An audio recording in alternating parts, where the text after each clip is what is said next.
Good morning, everyone. My name is Neas. I'm a PhD student in geography at UC Davis, and I'm going to be talking. I'm also a career educator. I've worked in education my whole life. It is like who I am in my being is an educator.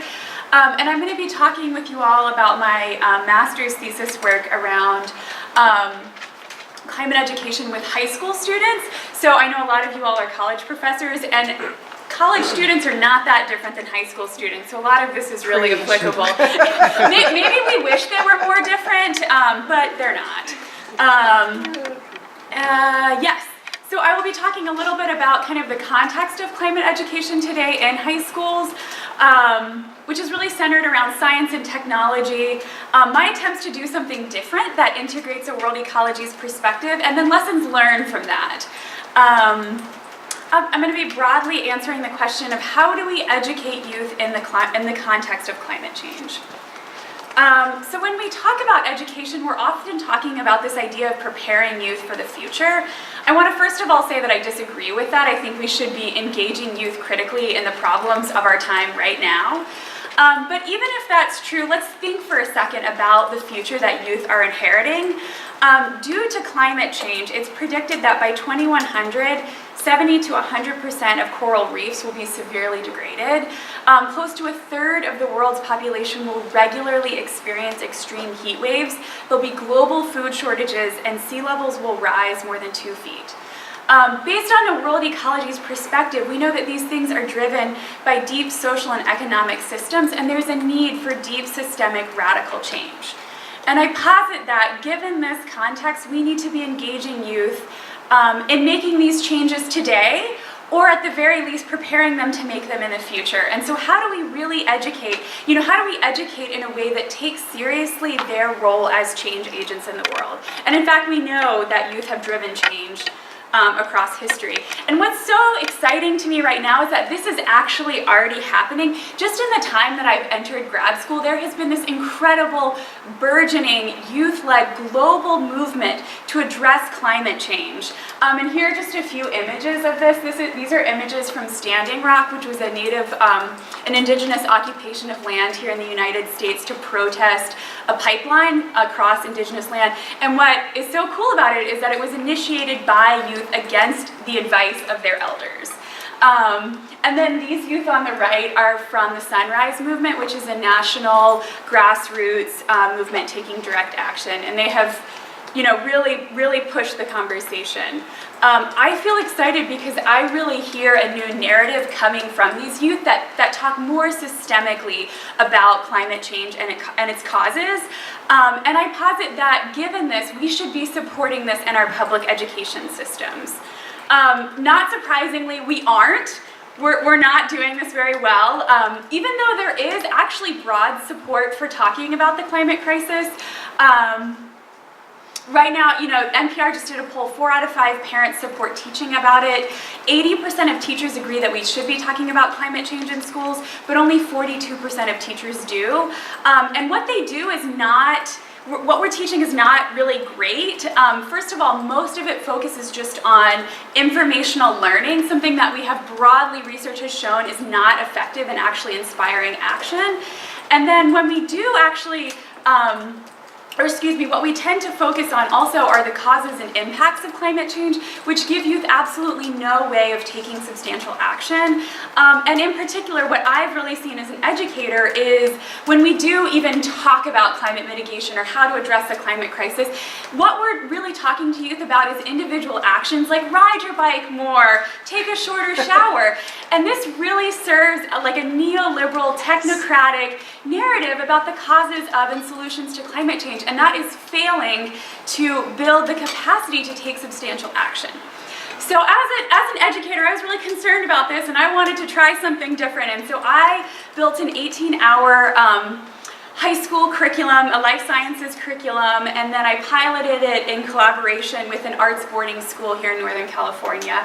The goal of it was to educate youth about climate change with an emphasis on mitigation and adaptation, while also engaging them with the issue. And I can talk more about, there's a whole kind of way I'm measuring this in terms of affect around hope and empowerment, but I don't have time to talk about that. I piloted this with 45 students, and I call this a science-based curriculum because while it was driven by kind of science learning, we really spent a lot of time engaging in critical thinking and critical discussion around climate change as a way of really making meaning out of the science. And one of the key ways I did this, which hopefully we'll have a chance to actually look at, is through digital storytelling. So the students made short videos about climate change from their perspective as a way to kind of foster their own narrative, their own story. Okay, so I am in the process of kind of assessing this and through a lot of different metrics, and what I'm going to be sharing with you all today are just some kind of general lessons learned that I thought might be interesting. So I had some research questions. Was the curriculum successful? And in particular, what about it was important for youth? What matters to them when talking about this subject? I used surveys. I also did some in-class activities as a way of measuring different things. I observed while all of this curriculum was being taught for several weeks. And then I also did 9 semi-structured interviews with students who were really engaged, not that kind of on a spectrum of like the kid who always wants to say something and the kid who is like asleep or doodling for the whole time. So one of the key lessons I learned is that, and this is really intuitive to us probably as educators, is that it's so important to talk about mitigation. It's so important to talk about the solutions to climate change or ways of addressing it. One of the reasons I say this, it's really hard to see these, I apologize. On the first day of class, my collaborator and I did an activity with the students where we gave them Post-it notes and we asked them to list 1 to 3 things they knew about climate change and 1 to 3 things they wanted to know about climate change. And then we worked together as a group to sort these into different categories. We sorted them into, and this is what you see here, causes of climate change, the impacts of climate change, and then mitigation and adaptation. And there were actually some categories that emerged that I'll talk about in a second. But what we noticed across the board is that what the students knew about climate change was about kind of the problem of it. They knew the causes of it and they knew the disaster we were facing. But what they were curious about is like, what do we do about it? What can we do? Here are some examples. This student asked, is there anything big with a circle around it, that we can do that will dramatically help the earth? Another student asked, how do we spread awareness? How do we stop climate change? And I think this is really, first of all, this is not surprising at all. This is supported in the literature in that, we know that most of our curricula are focused around the causes and impacts of climate change, so it's not surprising that that's where kind of how things fell. But we also know that in terms of actually engaging people with the subject of climate change, it's so important that we tell stories of positive change, that we tell stories of people doing things, that we give people ways forward. And I think, this really tells me how important this really is. Students are really hungry for change, and they really want to actively know what they can do to be a part of it. In the context of climate class, it's really important that educators, we center our learning around building visions for a new world, and what are the strategies that will help us get there. Okay. So this one is also not surprising. Another key learning is that students really want to talk about power and politics. And these are high school students, so these aren't students that aren't typically engaged with this, but this is what they're really interested in. And I say this because, again, when we were doing that Post-it note activity, in all 3 classes that we did this in, there was this other topic that came up that my collaborator and I deemed as political. We made a new category, political, because the students consistently either brought up information or asked questions that had more to do with the power and politics of either how we've gotten here or how we get out of it. Here are some examples. One student, and again, these are like 15-year-olds making these comments. One student said, people profit from pollution, how do we change it? Another student said, big companies need to make systemic changes for anything to happen. This is what, and again, oftentimes when we were having bigger discussions, this is where the students would naturally go to, is these political issues. And, I will point out that I was working with a boarding school in Northern California, so these were really liberal students, and these were also high-performing students. They're at an arts boarding school. But This was also, so one thing we've done since then is we're taking these films and we're showing them in public schools, and this topic came up there too. I was showing these at a continuing ed school, which is like, these are the students that have dropped out or gotten kicked out of all of the other public schools, and they brought this topic up. In many of the classes, we would show a film where one student kind of, in the film it says, you know, there's solutions to climate change, we can do something about it, and every time one of the students said, well, why aren't we? And it would turn into this political discussion about the barriers and the opportunities and how we got here. And so, you know, this really, to me as an educator, this is hopeful. This tells me that our students are hungry for something that moves beyond this technocratic, science-based neoliberal narrative. They want this deep questioning of our power structures, and they understand that that is vital in terms of like providing ways forward. Okay. And then last lesson learned is the importance of meaning making. And what do I mean by meaning making? It's the process by which people interpret situations, events, objects, or discourses in light of previous knowledge and experience. So again, when we're educating, we can't just tell people about a subject. We actually have to give them opportunities to make sense out of it in their own lives. The importance of this, especially in engaging youth around climate change, is widely supported in literature. Here's just 2 examples, but there's a lot more. And one good learning for me in doing this curriculum is that there's ways that my curriculum really succeeded in doing this, and then there's ways that it really actually failed, and I will do things differently in the future. I saw the youth really make meaning out of climate change in a very broad global sense as they were producing their digital stories. In this process, they had to, you know, take all of what they knew about climate change and all of their experiences and write their own, decide what's important, decide what's valuable, and then from that produce their own narrative about it. And so that was one way that they really kind of constructed their own, you know, what does climate change mean for me? Why do I care about it? And I think the way that I really failed them is that they needed a lot more support. They really needed to do this meaning making specifically around climate mitigation, specifically around this question of what do we do? The reason I say this is because consistently the students said to me, I don't know what to do, I still don't know what to do. Even though based on their surveys they could make a list of both individual and kind of political power-based actions they could take to address climate change, they still felt this uncertainty and discomfort with it.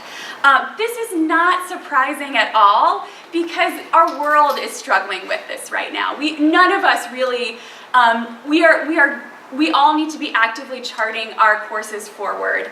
And for me as an educator, this really demonstrates the need and the opportunity to be critically engaging our students around, you know, let's center our education around helping them envision new ways forward, new ways of living.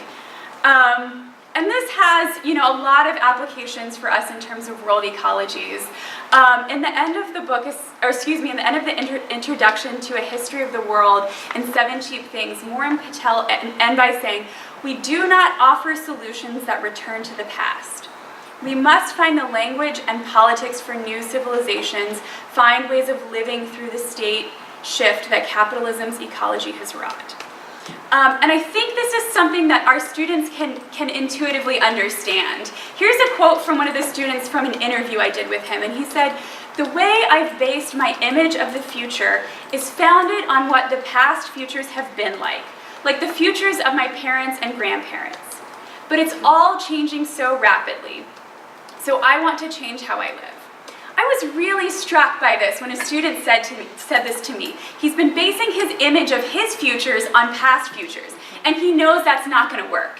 And that is true. He could identify that he needs to find a way forward in his own life.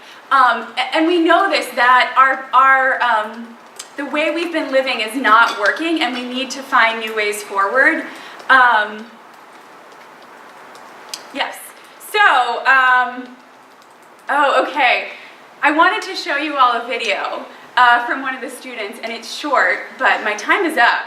But I think 2 minutes? Yeah, it's 2 minutes. Oh, okay, great, thank you. Yeah, again, because this is really about, you know, growing change agents through our educational systems, I wanted to share this film from one of the students in the project I did. I feel it speaks for itself. The one thing I'll say is that this is a student who's from New Mexico, where they've also been experiencing fires. And then she was in California here when we had quite a few severe ones. We have the light down there because it's very hard to see. I fear that the vanilla smell of red ponderosa bark will smell of char and burn. I fear that each summer there will be more acid carbon smoke blocking out the sun because it is too thick with disappearing history. I fear the mountains I grew up in will become desert, and the little water we have left will evaporate to who knows where. Or maybe someone knows where, but I don't care because it's obviously not here. I want to become a ponderosa, dig my roots in deep and my branches out and up, and reach out to everyone who I can touch. Make them listen. Listen to the trees, the ponderosa which I know and the redwoods which I've barely ever seen. Listen to the pain they are in, to their stories of how it was and what it's like now. There is a blue jay whose nest burned down and now it is lost in a cloud of smoke, wondering what it should do now. I am a blue jay. What should I do now? Where is home? What is home? What is home if not the forests? Which is home if not the trees? We need to speak. Speak and speak louder, speak again and again and again until there are no words left to speak, and then continue to speak, until our words run away and speak to new words. We will have an army of words which we can scream and sing at the top of our lungs until every single person has heard and wakes up to what is happening to our home. Then, with a movement of such great velocity, we can change the change and run, jump, leap in a new direction.